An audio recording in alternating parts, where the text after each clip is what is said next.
तो इस पार्ट की स्टार्ट वहीं से होती है जहाँ पे एलन को पता चल चुका था कि वो इंसान जिसने वहाँ पर तीर चलाया था वो कैलन फेल्डर ही था। फिर तो एलन ये सब सोचने के बाद वो नीचे गिरने लगती है और सर वेंजो कहते हैं, प्रिंसेस क्या आप ठीक हैं? और फिर तो एलन कहने लगती है कि नहीं, ये नहीं हो सकता। क्या ऐसा हो सकता है कि वो अभी भी ज़िंदा हो? फिर सर्वेंजो कहने लगते हैं कि नहीं, हमारे पास इसके कोई सबूत नहीं है। हो सकता है कि किसी और ने सर कैलन फैंडलर के हथियार लिए हो और हमला किया हो। और फिर तो एलन को कॉफ़िन की याद आती है। वो सोचती है कि कॉफ़िन के अंदर वो नहीं होगा अगर वो ज़िंदा होगा तो। और वो कहती है कि हमें उसे अभी जा कर के चेक करना चाहिए और हमें देखना चाहिए कि वो वहाँ है कि नहीं। एलन मन के अंदर सोचती है कि उसे खुद ही देखना होगा और वो वहाँ कॉफ़िन के पास आ जाती है। सर वेंजो चेक कर रहे थे कि उसके अंदर सर कैलन फेल्डर है कि नहीं। और यहाँ पे सर वेंजो कहते हैं कि उनके शवों ने सर कैलन फेल्डर के हथियार तो पहने हैं लेकिन वो नहीं हैं। और फिर तो उन्हें इस बात का यकीन हो जाता है कि वो इंसान जिसने वो एरो चलाई थी वो सर कैलन फेल्डर ही थे और वो ज़िंदा भी है। फिर सर वेंजो कहते हैं कि हो सकता है कि वो अपने अंकल ग्रैंड चांसलर के संरक्षण में छुपे हो। एलन कहती है कि हो सकता है वो छुप करके हमला करने की तैयारी कर रहे हो। सर वेंजो कहते हैं कम से कम इससे ये तो निश्चित हो गया कि वो अभी ज़िंदा है। वो लोग ये बातें कर ही रहे थे कि तभी मौके पे चौका मारते हुए कोई आता है और बोलता है पीछे से, प्रिंसेस हमें लगता है कि हमें एक पत्र लिखना चाहिए सावधानी से। एलन और सर वेंजो दोनों ही चौंक जाते हैं कि हमारे पीछे कोई है और तभी हमसे कोई देख रहा था। और तभी पीछे से फार्मोस निकलता है और कहता है, वेल यदि राजकुमारी खुद नहीं होते तो। फार्मोस की बात काट कर एलन कहती है कि तुम यहाँ क्या करने आए हो? फिर फार्मोस कहता है तो ऐसा लगता है जैसे यहाँ प्रिंसेस शवों को देखने आई हैं। फिर तो फार्मोस कहता है कि कितना अजीब है, अंतिम संस्कार से पहले मृत शवों को देखना, ये तो नाव में परहेज किया जाता है ना, ये नाव का रिवाज है या फिर मैं गलत हूँ? और वो कहता है कि इसीलिए तो मैं शवों को ताबूत में भी लेकर आया था। मुझे लगता है कि शायद कोई ऐसी बात है जो मुझे माय लॉर्ड को बतानी चाहिए। फिर तो एलन भी कह देती है कि मैं बस उसे एक लास्ट बार देखने आई थी, मैं तो उसे बस फेयरवेल देने आई थी।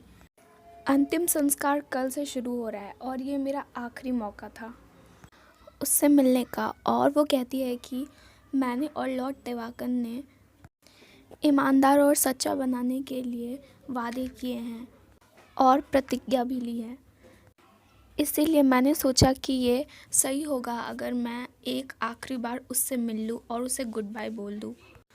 और इसके बाद तो फार्मोस कहने लगता है कि कहने का मतलब है कि यानी ये आपका लवर है जिससे आपको अलग होने के लिए कुछ निजी समय की आवश्यकता है ना?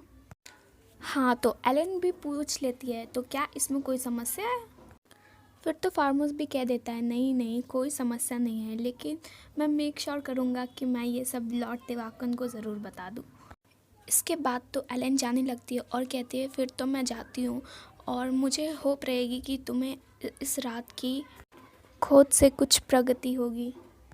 फिर तो फार्मोस भी घूर कर देखता है और कहता है थैंक यू योर हाइनेस।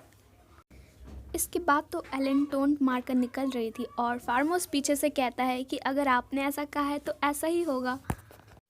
और यहाँ एलन को भी पता है कि उसने उसकी बात पे यकीन नहीं किया है और वो सोच रही होती है कि काश वो मेरी बातों पे यकीन कर ले। फिर सर वेंजो पूछने लगते हैं, प्रिंसेस आप आगे क्या करने की प्लानिंग कर रही है?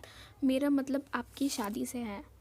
मैरिज का नाम सुनते ही एलन का चेहरा पूरी तरीके से उतर जाता है और फिर एलन सोचने लगती है कि उसे अभी चूज़ करना ही होगा कि उसे किस पे भरोसा करना है, या फिर तो उसे अपने लवर पे ट्रस्ट करना होगा या फिर उसे उस दूसरे के जुनून के ऊपर ट्रस्ट करना होगा।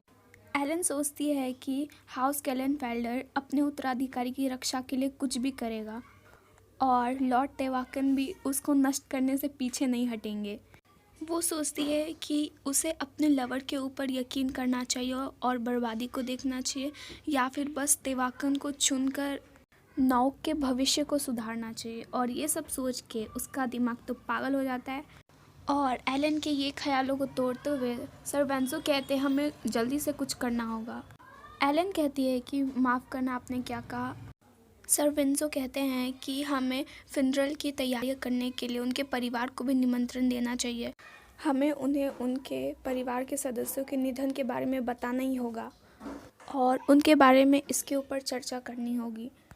एलन कहती है कि उन्हें क्या देना कि मैं उनसे खुद ही बात करना चाहती हूँ और सर वेंजो कहते हैं कि मैं वही करूँगा जो आप कहेंगी। ये सब सर केलन फेल्डर की फैमिली को बुलाने के बारे में सोच रहे हैं। इसके बाद तो सर वेंजो कहते हैं कि लेकिन प्रिंसेस अगर उन्हें संदेह हो गया तो। इसके बाद तो हमें फार्मस दिखाया जाता है जो कि कह रहा था कि वो सभी लोग झूठ कह रहे थे और हमें तेवाकन दिखाया जाता है जो कि मस्त बेड के ऊपर पड़ा हुआ था। तेवाकन पूछता है कि जो इंसान मरा था वो ऑर्कस का नाइट कमांडर नहीं था, है ना? फार्मस कहता है कि जो कवच था वो हेलमेट से मेल नहीं खाता था, ऐसा लगता है जैसे कि उसे जल्दबाजी में बदला गया हो, ऐसा दिखाने के लिए कि ये उसका है। फार्मस हंसते हुए कहता है कि ऑफ कोर्स माय लॉर्ड, मुझे लगता है आपको तो ये सारी बातें पहले से ही पता होंगी। तेवाकन तो मुंह मोड़ लेता है और कहता है कि ऐसा लगता है कि वो वापस से महल में आए थे।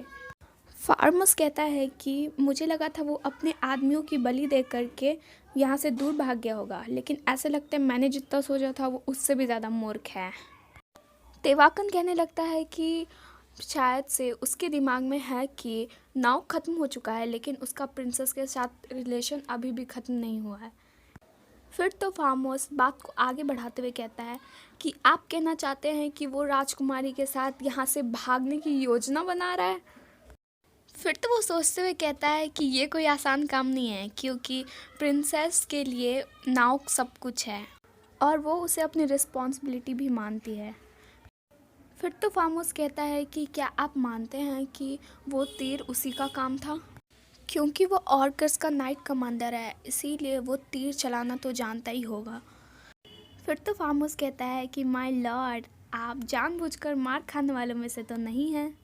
निश्चित रूप से आपने जानबूझकर वो एरो खुद से नहीं खाया था, है ना? और तेवाकन अपना मुंह ही मोड़ लेता है और ये जानने के बाद कि तेवाकन ने जानबूझकर वो तीर खाया था, वो तो चिल्लाने लगता है और कहता है कि मुझे लगा था हम इससे जल्दी से नॉक के ऊपर कब्जा कर पाएंगे, लेकिन आप फिर भी ऐसा कैसे कर सकते थे? आपकी रिकवरी कोई मजाक नहीं है और ये कोई छोटी बात नहीं है। मुझे नहीं पता था कि तुम इतना आगे तक चले जाओगे।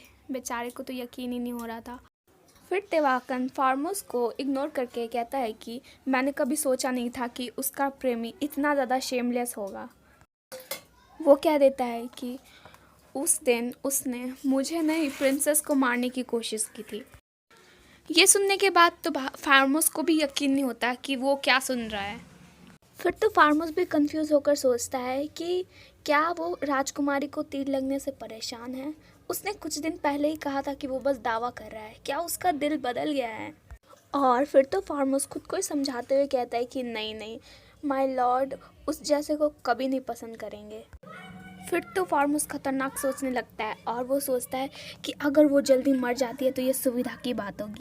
और वो फिर दोबारा सोचता है और कहता है कि नहीं, इससे कोई भी मदद नहीं मिलेगा। और फिर वो कहता है कि ऐसा लगता है प्रिंसेस को भी नहीं पता था कि वो ज़िंदा है जब तक उसने उन शवों को नहीं देखा। फिर तो तेवाकन कहने लगता है कि क्या ये अच्छा नहीं होगा अगर हम केलन फेल्डर परिवार को ही उखाड़ दे जड़ से, इससे पहले कि वो लोग राजकुमारी से संपर्क करें।